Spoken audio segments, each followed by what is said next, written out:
This is the Bahamas Tonight, the Northern Edition. Good evening, I'm Megan Shepard. It's great to have you with us.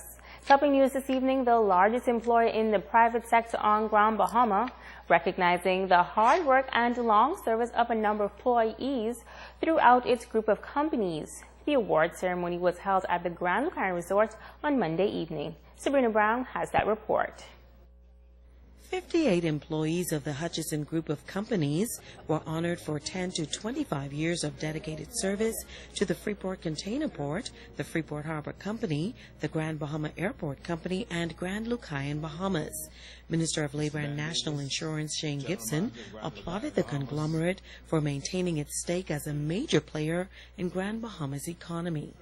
Your investment in the Bahamian Company by Hutchison Port holdings of $303,391,000 in the ports and a total of some $732 million in the hotels has contributed significantly to the development of the Grand Bahama community.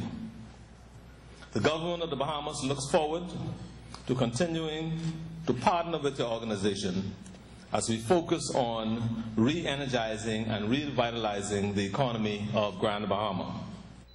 The minister commended the employees for creating a legacy of excellence and unselfish service.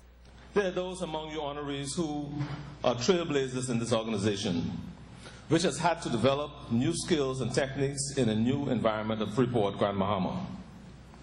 We thank you for your innovative ideas, your flexibility and willingness to adapt to new ways of operating. The challenges may have been many, particularly when budgets tightened, competition was stiff, and the learning was unfamiliar. But through integrity, commitment, and hard work, you have withstood the effects of today's highly competitive job market.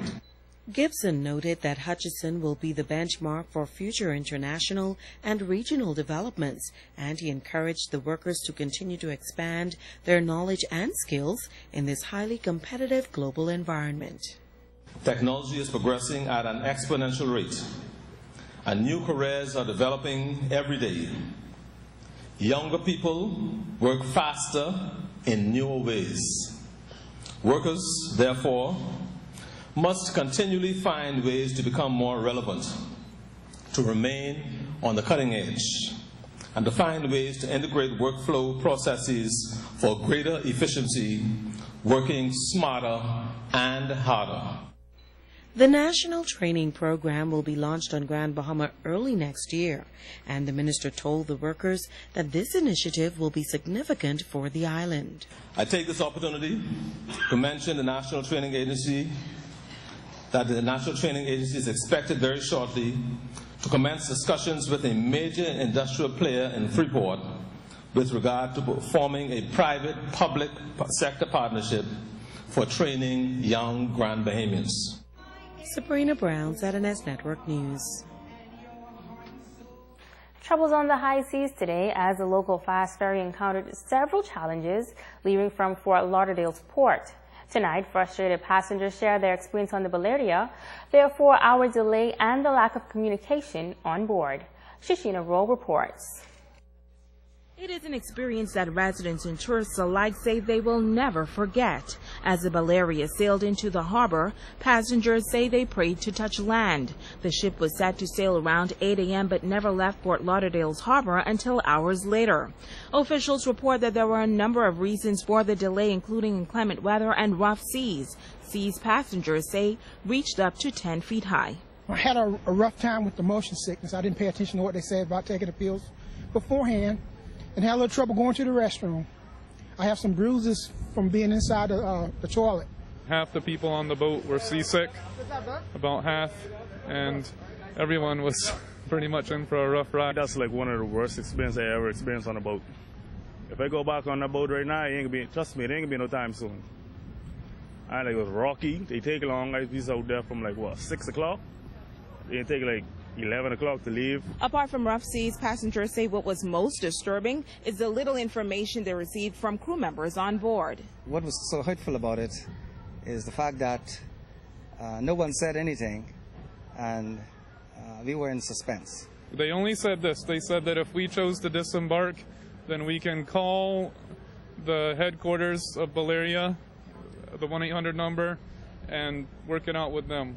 First they were saying it was mechanical issues, and then they said it was weather issues. So the weather, like I said, the seas were pretty high. Our friend actually saw like the water waves coming all the way up to the second floor of the deck. I heard people say it was engine problems. Other people say it was rough seas. They turned down the intercom. So they made some announcement, but nobody could hear it. So people heard half of what was said, and they repeated it. A lot of rumors. Some people got very upset. They was taking hours in between, like they wasn't like keeping us updated, like okay, 15 minutes, 10 minutes, like everything was like when hours. Residents say they will weigh their options before braving the seas and traveling on the Valeria again. The good news is tourists say this encounter will not stop them from enjoying their stay. I don't think anything about the trip could spoil what's going to be my experience here. The Valeria's scheduled arrival time is 11:30 a.m. However, the ship did not reach Freeport Harbor until 4 hours later. Shashina Rule, ZNS Network News. Now, ZNS News spoke with the supervisor of the Valeria on Grand Bahama, Patrice Henfield. She admits that Tuesday is one of their busiest days of the week, while explaining the cause of the 4-hour delay. Number one, the gangway in Port Everglades were broken.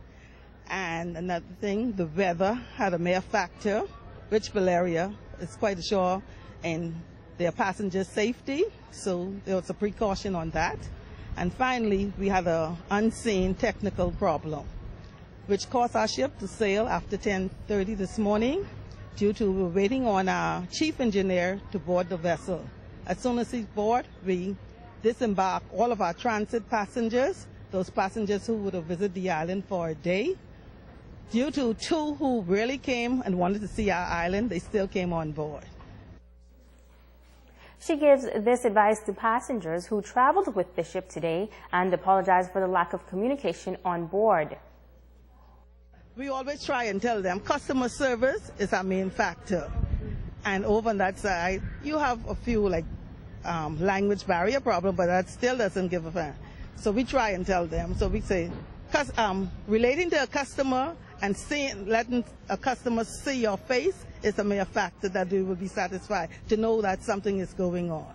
But in that fact, I do apologize for the staff on that end. But here at our terminal, you can always get answers from us. Now, passengers going into Fort Lauderdale tonight will leave as scheduled. Stay with us. The Bahamas Tonight, the Northern Edition continues after this.